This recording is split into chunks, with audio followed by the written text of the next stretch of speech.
Alright, boys and girls, welcome back.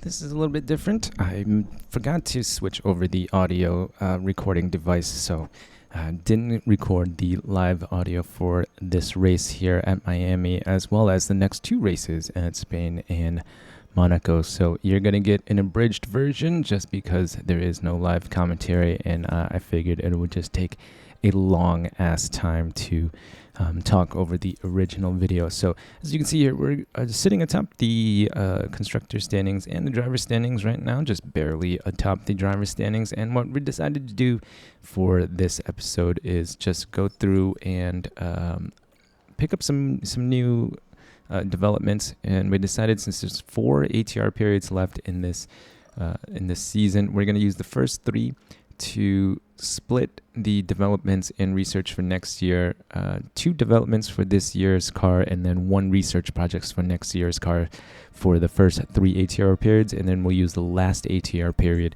to do 3 extra research projects to make sure that every single part of the car gets hit, since there's major technical regulation changes for every single part of the car. So we'll do that. We'll do 2 parts development, 1 parts research for the first 3 ATR periods, and then the final ATR period will just be 3 research projects. So for this episode, after giving out some of these development points here, and we're going to be adding 1 to accuracy for Alex, bringing him up to 85, and then we are going to be working on Oscar's, I believe it was reactions, since he went off track quite a few times in the last few races. So we're just going to try and help Oscar stay on track a little bit more, and then hopefully we can have both guys finish races, not having to spend any more money developing or manufacturing parts that we don't need, and then we can just work on the pace, since the car is not the number 1 car on the grid anyway. So the 2 developments that we decided to go with for this ATR period was I believe it was the underfloor and rear wing. So underfloor, rear wing, we're using some hours, wind tunnel hours for that, and then we're doing a side pods design project without any hours, and then we're spending some hours on the chassis research for next year. So underfloor, rear wing should add some progress to the car, and then the side pod should give us a little bit of help in the pace department as well. So that is it. And then for the facilities management here, we're just going to go ahead and wait until we get some money to upgrade the factory until level 5. I think I'm going to leave the suspension and car parts test center at level 4 for now, as they really only help with engine and brake cooling, so not really anything important by any means. So we're just going to skip ahead on through qualifying here. As you can see, we finished P2 and P4. Not terrible considering the pace of our car. I think our car analysis right now, we don't have anything in the 1st or 3rd categories. We're 5th or better than everything. I think we are probably the 2nd or 3rd best car on the grid. Red Bull looks to be clearly the number 1 car on the grid. AlphaTauri's dropped back a little bit, and Mercedes is probably on paper the 3rd best car on the grid. So looking good for us right now, starting 2nd and 4th, and it's going to be dry all day, so we're going to be going with a hard, medium strategy to start the race for Alex here, and then I think we're going to go with a medium, hard, medium for Oscar. And this is it. The Miami Grand So here we are coming to the start of the race. I wasn't really confident in our team right now, just because we were lacking so much straight line speed. I think our straight line speed was like 5th and 7th, or like 7th and 9th.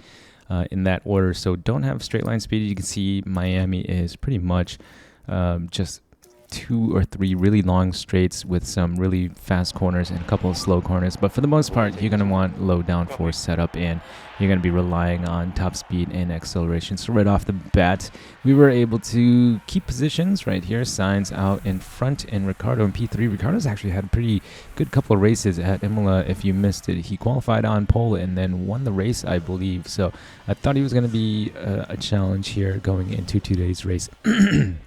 Sainz and Piastri, P1 and P2 on mediums. Everybody else behind on hards except for Ocon. And then Bottas and Jack Doohan in P10 and 11, the next two cars on medium. So at first here, it was pretty easy to get out in front of Ricardo. I don't think we're going to make it stick just yet here, but eventually we do make it out in front of Ricardo, and then it looked like it was going to be a pretty easy podium, at the very least easy podium for both of our drivers early on in this race.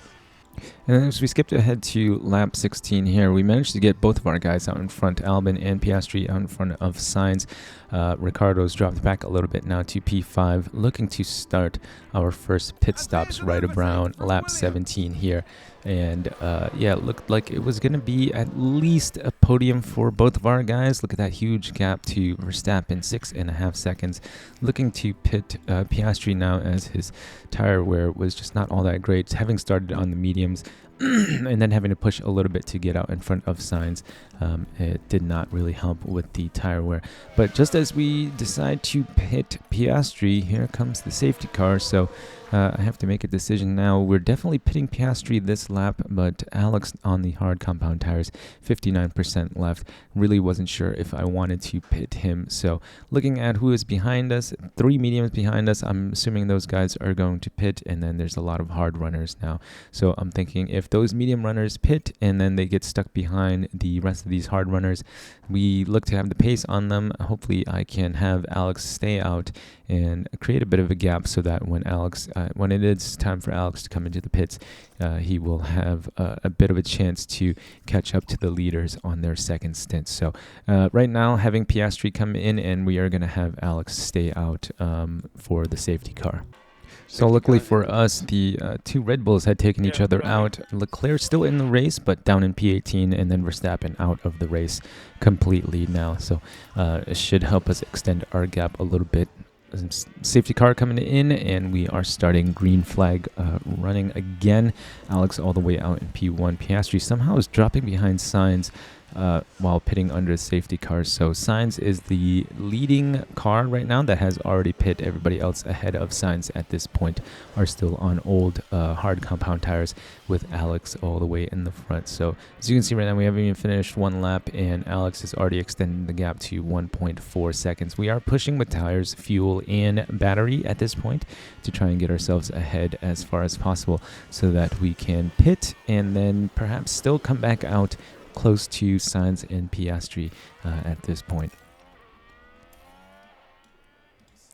Skipping ahead now to about lap 23, Alex has extended the gap out to 3 seconds in front of Magnussen and Norris. Piastri has gotten ahead of Sainz and gotten himself ahead of some of the older hard compound runners as well. So we do have a bit of a gap now. Sainz is maybe 2 seconds or so behind Piastri on lap 23 here. Alex is 2.5 seconds ahead, and then another safety car comes out. So I was hoping to get at least 2 or 3 more laps with Alex out in front to help extend that gap a little bit, but now we really don't have a choice. Safety cars come out. We are still on our first stint, so we have to come in at this point. Piastri will inherit the lead as he has now made his way out to P2 at the start of the safety car, but Sainz is not that far behind. So we're gonna get jumped by Sainz and a whole bunch of other runners that pitted earlier on the first safety car. Now just take a look at the McLaren. This is the incident that caused the race. Pretty much the same incident, except no Red Bulls taking each other out. But same was that corner that the Red Bulls had their incident earlier to bring on the first safety car. So we're about to start green flag running once again after the second safety car. Alex pitted under the second safety car, coming out in P11 right now, stuck behind Stroll. Leclerc is in front of us, but I think he's still carrying some damage from the first incident involving him and his teammate, so it shouldn't be too difficult for us to get out in front of these guys. Piastri did inherit the lead. He's got the 2 Mercedes cars right behind him at this point, and then a bunch of slower cars in front of him. So hopefully we can move up with Alex and have him join Piastri at the front of the grid now. It doesn't take us too long to get out in front of Stroll. We will eventually get out in front of him. As you can see now, pretty much everybody in front of us, I believe, had stopped under the first safety car. So they will be making one more stop, as well as Alex, and hopefully at this point we can just get out in front of these guys and make quick work of them. And once again, jumping a little bit further into the race, lap 39 now. Still only P9 we managed to get in P9 for now. Some cars already having stopped once again, as I think Stroll. Yeah, Stroll may have gone in. Alex coming in for his second pit stop. We were trying to do an undercut here. Hopefully just run him ragged on his second stint on his first set of mediums, and then get him into the pit lane nice and early, make up some time behind the traffic here, not losing too much time fighting with traffic.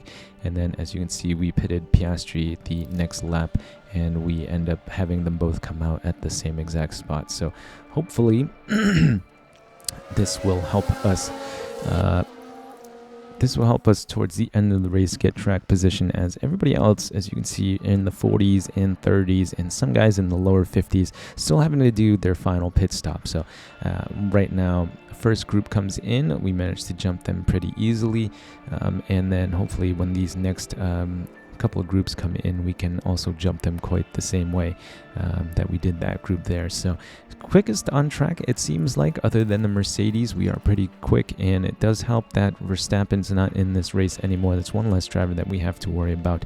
Now currently sitting P8 and P9 on newer mediums, and right now wasn't quite sure if these guys were going to try and stretch these hard compound tires till the end, but there's still 23 laps left to go, and they're below 50%, so they're going to have to pit one more time. Not wanting to push just quite yet, not really sure if they're going to be pitting or not, and if they're going to be going for softs or mediums. So I want to try to keep as much life in these tires as possible, and then just hope that the natural pace of the car will allow them to pull closer to the Mercedes. Ocon, we should be able to get. Sainz, I don't know. He is a little bit further ahead right now, but our tires are much fresher than theirs, so hopefully we can begin to catch them a little bit as the laps start winding down now. Less than 8 laps left to go, and they still haven't pitted yet. Wasn't quite sure if they were going to try to bring these to the end of the race, but tire wear wasn't amazingly poor in this track, so right now I'm still a little bit worried. But the first Mercedes jumps into the pit, and he comes out in P11, so we should be able to hold him off. 6 laps left to go, as you can see. Sainz into the pits, but he is now on the softs, and we are on really old mediums. We are at 63 and 56%, and Sainz has already passed both of us and taken the lead back with 4 or 5 laps left to go, and we have Norris behind us on newer mediums as well, and Leclerc behind him. But Leclerc's softs are already in the I think Leclerc's softs are already worse than our mediums, so we should be okay.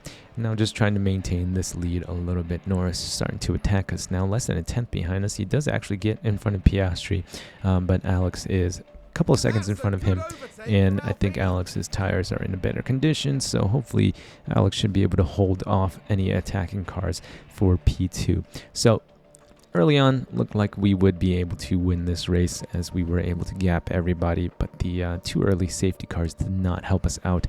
Kind of drew the grid closer together, and then didn't allow for us to pit Alex while he had a huge lead, and in fact actually made us lose a whole bunch of positions. So if not for the safety car, I think we could have won this race, but we managed to pull out a P2 and P4 late into the race with some strategy, and made the best out of a bad situation. So yeah, I know I might have ruined that a little bit as the race is still not over on screen right now, but yeah, we were still good enough to hold off Leclerc going into the last few corners here, and we managed to pull off a P2 and P4.